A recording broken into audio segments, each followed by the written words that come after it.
दिल्ली चुनाव बिल्कुल अपने पीक पर है। कांग्रेस पार्टी पूरे प्रदेश में बहुत शानदार तरीके से चुनाव लड़ रही है। हम सारे लोग लगातार पूरे राज्य में चुनाव प्रचार कर रहे हैं। आदरणीय राहुल गांधी जी, प्रियंका गांधी जी, मल्लिकार्जुन खड़गे जी, हमारे बाकी जो स्टेट के लीडर हैं वो सब, मैं खुद लगातार पूरे प्रदेश में जनसभाओं में जा रहा हूं और जो माहौल हमने जमीन पर देखा है वो बहुत शानदार है। लोग आम आदमी पार्टी की सरकार से ऊबे हुए हैं और आज इस प्रेस कॉन्फ्रेंस में मैं आपके बीच में हाजिर हूं। आपके सवाल तो होंगे ही, लेकिन मेरे भी कुछ सवाल हैं जो इस सरकार से हैं।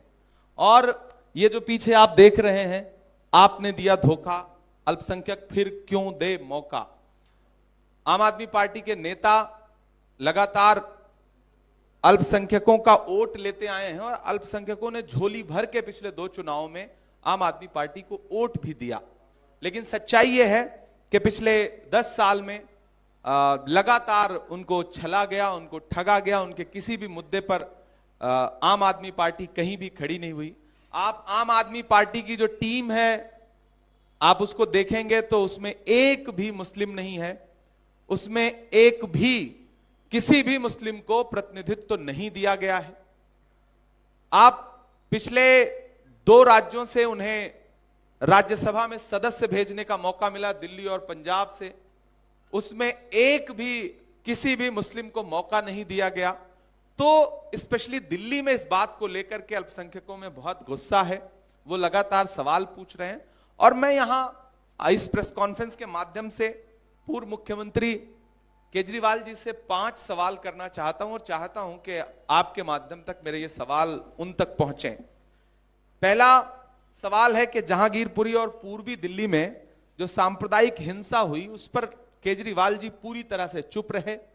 अगर कोई उन मुद्दों पर जाकर के लोगों के बीच खड़ा हुआ तो हमारे नेता राहुल गांधी जी खड़े हुए, उन्होंने लोगों के आंसू पोंछने का काम किया।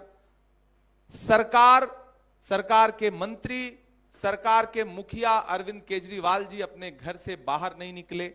जिस तरह आज वो बीच में जो कॉरपोरेशन के इलेक्शन हुए या फिर बाद में चुनाव हुए तो वो पूरे लाल लश्कर के साथ लोगों के बीच में वोट मांगने तो गए, लेकिन जब दंगे हो रहे थे, जब सांप्रदायिक हिंसा हो रही थी जहांगीरपुरी में और पूर्वी दिल्ली के इलाकों में, तो एक भी जगह अरविंद केजरीवाल जी नजर नहीं आए। उनसे मैं पूछना चाहता हूं कि आपने उस समय चुप्पी क्यों साध रखी थी और आज तक आपने चुप्पी क्यों साध रखी है, और जो प्रभावित समुदायों की समस्याएं थी उनको हल करने के लिए आपने क्या कदम उठाए इन दोनों जगहों के, विशेष करके जहांगीरपुरी और पूर्वी दिल्ली।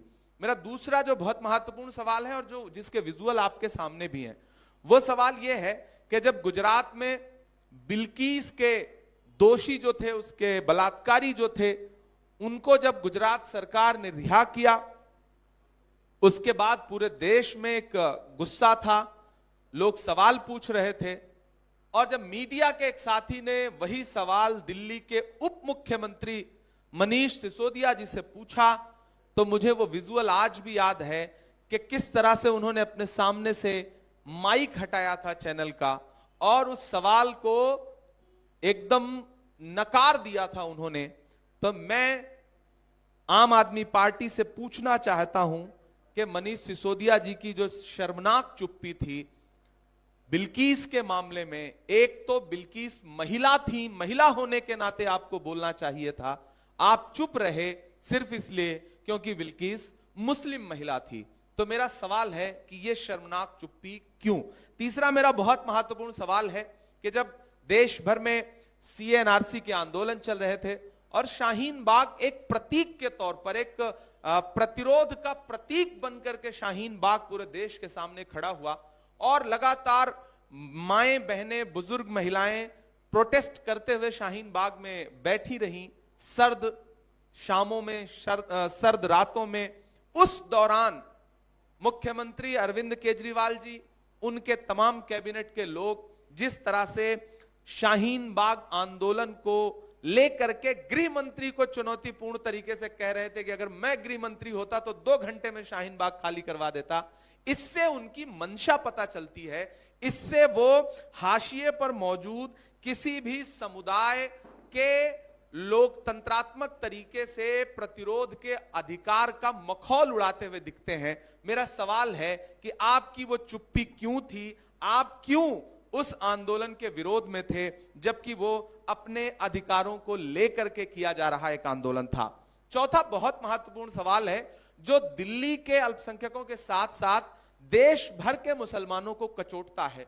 वो सवाल है कि जब पूरे देश में कोरोना फैला हुआ था और कोरोना को लेकर के केंद्र की सरकार पूरी तरह से विफल थी, लोगों को सांसें नहीं उपलब्ध करवा पा रही थी, ऑक्सीजन नहीं उपलब्ध करवा पा रही थी, तो केंद्र की सरकार ने एक प्रपंच रचा था कि किस तरह से इसमें किसको बदनाम किया जाए और किसके कंधे पर कोरोना की जिम्मेदारी डाली जाए। उसके लिए मरकज को चुना गया, तबलीगी जमात को चुना गया। और मुझे कहते हुए बहुत अफसोस है कि केंद्र सरकार की उस मंशा में अरविंद केजरीवाल जी और उनकी पूरी सरकार साथ में शामिल थी।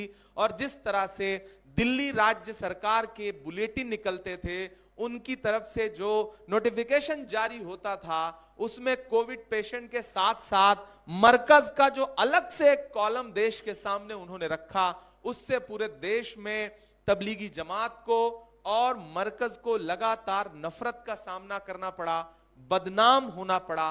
बाद में वो सारे आरोप जो है वो झूठे निकले। तो मैं अरविंद केजरीवाल जी से पूछना चाहता हूं कि केंद्र सरकार, नरेंद्र मोदी जी की सरकार की जो मंशा थी एक समुदाय विशेष के खिलाफ कोरोना के दौरान, उस मंशा में आप जिस तरह से आगे बढ़कर के, 2 कदम आगे बढ़ के, भाजपा से भी आगे बढ़कर के आपने मरकज को बदनाम करने की साजिश की, वो क्यों की? और फिर आप किस मुंह से दिल्ली राज्य के मुसलमानों के बीच में वोट मांगने की हिम्मत जुटा पा रहे हैं? मेरा एक और अंतिम सवाल है कि आपके विधायक नरेश यादव को कुरान शरीफ की बेअदबी के मामले में सजा हुई, जो एक बहुत गंभीर चिंता का विषय था कि एक चुने हुए जनप्रतिनिधि पे एक धार्मिक ग्रंथ की बेअदबी का मामला बना और कोर्ट ने बाकायदा सजा दी। आखिर तक आम आदमी पार्टी उसके साथ खड़ी रही, उसको टिकट दिया गया, और जब बहुत व्यापक पैमाने पे विरोध हुआ तब जाकर के उसका टिकट काटा गया। तो मैं पूछना चाहता हूं अरविंद केजरीवाल जी से कि आपको मुसलमानों के धर्म ग्रंथ को अपमानित करने वाले, उसकी बेअदबी करने वाले इंसान से इतना प्यार क्यों था? यह मेरे सामने राज्यसभा की लिस्ट है, आम आदमी पार्टी द्वारा राज्यसभा में भेजे गए लोगों की लिस्ट है। इसमें एक भी मुसलमान अब तक आम आदमी पार्टी ने राज्यसभा में नहीं भेजा है। यह दर्शाता है कि आम आदमी पार्टी प्रतिनिधित्व देने के मामले में मुसलमानों को कहीं भी आसपास भी नहीं रखना चाहती। ये मेरे कुछ सवाल थे। मैं पूरे प्रदेश में जा रहा हूं, लोगों में गुस्सा है, लोग अलल ऐलान आम आदमी पार्टी से ये कह रहे हैं कि किसी भी मौलवी से या के साधु से न छूटेगा, मदारी के किसी करतब से, जादू से न छूटेगा, सफाई कर रहे हो तो जरा दामन की भी कर लो, हमारे खून का धब्बा है झाड़ू से न छूटेगा। लोगों में गुस्सा है, लोग नाराजगी जता रहे हैं। और शायद इसीलिए मेरा तो मीडिया के साथियों से भी सवाल है, मैंने अभी तक अरविंद केजरीवाल जी को किसी भी मुस्लिम इलाके में जनसभा करते हुए नहीं देखा। आप सबने देखा हो तो कृपया मुझे सूचित करिएगा, मुझे अब तक नहीं दिखाई पड़ा है। यही वजह है कि वो कहीं भी अपने किसी मुस्लिम प्रत्याशी के लिए वोट मांगने जाने की हिम्मत नहीं जुटा पा रहे हैं। ये मेरे कुछ सवाल थे जो मैंने आपके सामने रखे हैं। मीडिया के साथियों के सवाल आमंत्रित हैं। सर, हम घर घर चल के घूम रहे हैं और ओपिनियन बोल रहे हैं, तो हम देख रहे हैं कि एक व्यक्ति ऐसा नहीं मिला जो शीला दीक्षित की सरकार की खामियां निकाल पाए, मगर उसके बावजूद भी हम एक दशक से देख रहे हैं कांग्रेस उठाए इस बार कितना कुछ कमाल। देखिए, 2013 में एक प्रपंच रचा गया जंतर मंतर और देश की रामलीला मैदान में, राजधानी के रामलीला मैदान में एक व्यक्ति को एक प्रतीक बना करके बिठाया गया और उसके बाद उसके पीछे जो फोर्स काम कर रही थी वो आरएसएस की थी, वो भाजपा की थी, वॉलंटियर आरएसएस और भाजपा के थे और प्रतीक बनाए गए अन्ना हजारे। और उस पूरी साजिश में डॉक्टर मनमोहन सिंह साहब को और शीला दीक्षित को बदनाम करने की जो साजिश थी उसमें मीडिया ने भरपूर साथ दिया, जिसका कारण यह हुआ कि मुझे लगता है कि सदी के सबसे शरीफ प्रधानमंत्री का जो चरित्र हनन अरविंद केजरीवाल और उनकी टीम ने किया था, स्वर्गीय मनमोहन सिंह साहब के बारे में, शीला जी के बारे में जिन जिन शब्दों का इस्तेमाल किया था, मुझे लगता है कि प्रकृति ने अब जाकर के कहीं न्याय किया।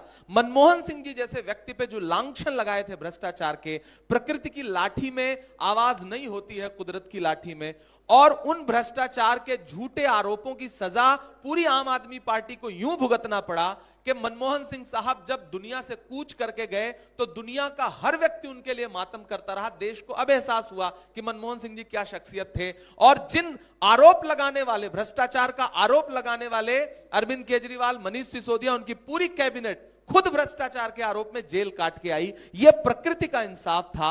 ऊपर बैठी डॉक्टर मनमोहन सिंह साहब की रूह और शीला दीक्षित जी की रूह जो है वो मुझे लगता है दिल्ली वासियों की तरफ देख रही है, और दिल्ली की जनता इस बार जरूर उनकी रूह के साथ इंसाफ करेगी। सर, अन्ना हजारे जी ने तो कल परसों उन्होंने प्रेस कॉन्फ्रेंस करके उनको पोसा है अरविंद जी को, और शराब में डूबे हुए इस तरह की। तो ये आपने अच्छी सूचना दी है। मैं तो बहुत दिन से ढूंढ रहा था। मेरा तो एक शेर है कि भारत मां की आंख के तारे कहां गए, आरएसएस के राज दुलारे कहां गए, अच्छे दिनों की तरह उन्हें भी खोज रहा, कोई बताए अन्ना हजारे कहां गए। वो बहुत दिन से नजर नहीं आ रहे थे, और इस बीच अगर निकल के आए हैं और उन्होंने कोसा है आम आदमी पार्टी को, तो इससे भी जाहिर होता है कि जिस तरह से शुचिता और पवित्रता के उच्चतम मानदंड पर खड़े होकर के इन लोगों ने देश के सामने लोकपाल और स्वच्छ राजनीति का वादा किया था, उसको खुद उनके पितामह जो है वो लगातार कोस रहे हैं। इससे भी पता चलता है कि कितने बड़े बहुरूपियों की पार्टी है आम आदमी पार्टी। देखिए, एनडीए का पूरा कुनबा, एनडीए की चुनाव लड़ने की अपनी एक रणनीति है। जाहिर सी बात है वो चुनाव को गरमाने के लिए इस तरह का अपना तामझाम करते हैं, और ठीक है, उनकी अपनी रणनीति है, हम उस पर कोई टिप्पणी क्यों करें। हम एक बात जरूर कह रहे हैं कि पूरी कांग्रेस पार्टी बहुत मजबूती के साथ इस चुनाव को लड़ रही है, और यही वजह है कि आप देखिए पार्टी का हर बड़ा नेता प्रचार में उतरा हुआ है। दिन में हम 3-3, 4-4 सभाएं मैं स्वयं कर रहा हूं। राहुल जी लगातार लोगों के बीच में जा रहे हैं। अभी उन्होंने दलितों से संवाद किया, चिंतकों से संवाद किया, और जो सवाल उन्होंने खड़े किए उस पर बहुत जबरदस्त रिस्पांस मिल रहा है। अल्पसंख्यक समाज के बीच में मैं जाकर के जिस तरह से मुद्दे उठा रहा हूं, उनका बहुत अच्छा रिस्पांस मिल रहा है। कुल मिलाकर के हमें हमारे सवाल बहुत जायज हैं, और दिल्ली की जनता एक बात जरूर मान रही है कि शीला दीक्षित जी ने जितने फ्लाईओवर बनवाए थे, शीला जी ने जितने मेट्रो स्टेशन बनवाए थे, डॉक्टर मनमोहन सिंह साहब के टाइम पे जितने काम हुए थे, दिल्ली में रंग रोगन के अलावा उससे ज्यादा कुछ भी नहीं हुआ। ट्रैफिक जाम इतना ज्यादा है कि ना पूछिए। केजरीवाल जी की खांसी सही हो गई, पूरी दिल्ली खांस रही है। प्रदूषण इतना ज्यादा है। भाजपा ने नफरत का माहौल बनाया, नफरत से हवा को जहरीला किया। आम आदमी पार्टी ने प्रदूषण से हवा को जहरीला किया। दोनों बराबर के गुनहगार हैं दिल्ली को बर्बाद करने में। दिल्ली की जनता को दोनों से बदला लेना है। ओके मतलब दूसरी तरफ जैसे इंडिया ब्लॉक की अगर हम लोग बात करें तो इंडिया ब्लॉक के पार्टनर्स अलग राजनीति, समाजवादी पार्टी और आम आदमी पार्टी होते हुए नजर आए थे। कई क्वेश्चंस भी इस तरीके से उठाए गए थे कि कांग्रेस और आम आदमी पार्टी का अलायंस नहीं हुआ। दूसरी तरफ एनडीए एकजुट होता हुआ नजर आ रहा है। क्या आप लोगों के लिए परेशानी बढ़ा? देखिए, पूर्व में हमने बड़ी उदारता दिखाई है। राहुल गांधी जी एक ऐसे व्यक्ति का नाम है। कांग्रेस पार्टी एक ऐसी पार्टी है जिसने लोकतंत्र और संविधान को बचाने के लिए अपना भी नुकसान करके उदारता दिखाई है पूर्व के चुनाव में। अब हम अपने पूर्व में जो किए गए काम थे, हमारे नेताओं की जो विरासत है, उनको लेकर के दिल्ली के चुनाव में है। और इतनी घबराई हुई आम आदमी पार्टी है कि उसको उत्तर प्रदेश से अपने दोस्तों को बुलाना पड़ रहा है, बंगाल से दोस्तों को बुलाना पड़ रहा है। इससे हमारी सेहत पे कोई फर्क नहीं पड़ता। मैं किराड़ी गया चुनावी सभा करने के लिए, उसके एक दिन बाद, 2 दिन बाद उन्हें अखिलेश यादव जी को वहां ले जाना पड़ा।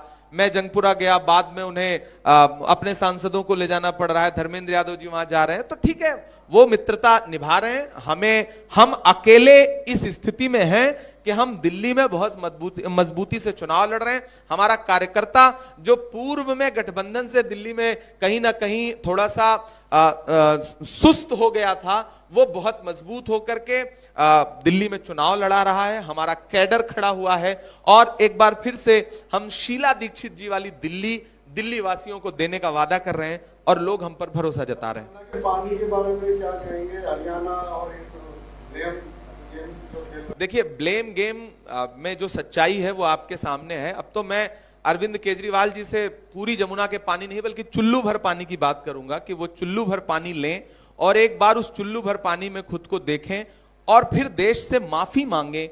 जो आरोप उन्होंने शीला दीक्षित जी पर लगाए थे, वो उसी चुल्लू भर पानी को हाथ में लेकर के एक बार डॉक्टर मनमोहन सिंह साहब के मामले में देश से माफी मांगे। कांग्रेस को लेके जो आरोप उन्होंने लगाए थे उससे पूरे देश से माफी मांगे, क्योंकि वो सारे आरोप, चाहे वो डॉक्टर मनमोहन सिंह साहब के बारे में हो चाहे शीला जी के बारे में हो, सारे झूठे साबित हो चुके हैं। तो मैं चुल्लू भर पानी की बात करूंगा। कल 7-8 आम आदमी पार्टी के जो विधायक उन्होंने छोटी आम आदमी पार्टी इस्तीफा दिया है, तो वो आपके संपर्क में? नहीं, वो आपको ज्यादा जानकारी होगी कि किसके संपर्क में है, क्योंकि मीडिया का ये काम है। हमारे यहाँ जो ज्वाइनिंग हुई है, हम किसी को चोरी छुपे तो ज्वाइन कराते नहीं, हम खुलेआम ज्वाइन कराते हैं। जो हमारे यहाँ आता है और अगर उसकी वैचारिकी, उसकी विचारधारा कांग्रेस पार्टी से मेल खाती है और लोकतंत्र और संविधान में विश्वास रखता है, तो हम जिसे ज्वाइन कराते हैं आपके सामने कराते हैं। तो वो आप पता करेंगे वो किसके संपर्क में है और उन्होंने क्यों छोड़ी। जी समाज न्यूज़, एक क्वेश्चन ये है कि मुस्लिम तबका में खास करके ये भ्रम फैला हुआ है कि अगर हम आम आदमी को वोट ना दें हो सकता है बीजेपी कहीं निकाल ले जाए, तो इसको आप कैसे दूर कर सकते हैं? देखिए, मैं जो ये भ्रम फैला है, मैं आपके माध्यम से चाहता हूं कि मुस्लिम समाज के लोगों को एक बात समझना पड़ेगा कि आप जिसके डर से आम आदमी को वोट देना चाहते रहे हैं पूर्व में, दरअसल वो बिल्कुल बीजेपी के जितने भी मुद्दे हैं उस पर तो बीजेपी के साथ खड़े हैं ना। वो बिल्किस के मामले पे कुछ बोल रहे हैं, नहीं बोल रहे हैं। दलित समाज के साथियों से कहना चाहता हूं, हाथरस के मुद्दे पे कौन खड़ा हुआ? राहुल गांधी जी गए पीड़ित परिवार से मिलने के लिए। संभल के पीड़ितों के साथ कौन खड़ा हुआ? राहुल गांधी जी गए वहां पर। मणिपुर में राहुल गांधी जी गए मिलने के लिए। तो देश में जितने भी मुद्दे हैं, 4000 किलोमीटर राहुल गांधी जी चले कन्याकुमारी से कश्मीर तक। अरविंद केजरीवाल कभी नफरत के खिलाफ 4 कदम चले हो तो बताइए? 4000 किलोमीटर राहुल गांधी जी चले। इस देश में नफरत का सबसे ज्यादा शिकार कौन है? अल्पसंख्यक समाज है, दलित समाज है। ऐसे में अगर आपके मुद्दों पर राहुल गांधी खड़े हैं, संभल के मुद्दे पर राहुल खड़े हैं, अगर आपको यह लगता है कि हाथरस के मुद्दे पर राहुल जी खड़े हैं, अगर आपको लगता है कि दिल्ली दंगों में लोगों के आंसू पहुंचने के लिए राहुल गांधी खड़े हैं, अरविंद केजरीवाल जी तो यहां भी निकल करके लोगों के साथ नहीं आए ना, सामने नहीं आए। पूर्वी दिल्ली में एक भी दौरा किया उन्होंने उस दौरान, तो आप बताइए। तो मैं मुस्लिम समाज के लोगों से यह कहना चाहता हूं कि असल मुद्दों पर आपके लिए कांग्रेस पार्टी खड़ी है। आप इस मुगालते में मत रहिए। जो भाजपा है वही आम आदमी पार्टी है। वैचारिकी के रूप में आरएसएस की गोद से निकली हुई दोनों पार्टियां हैं।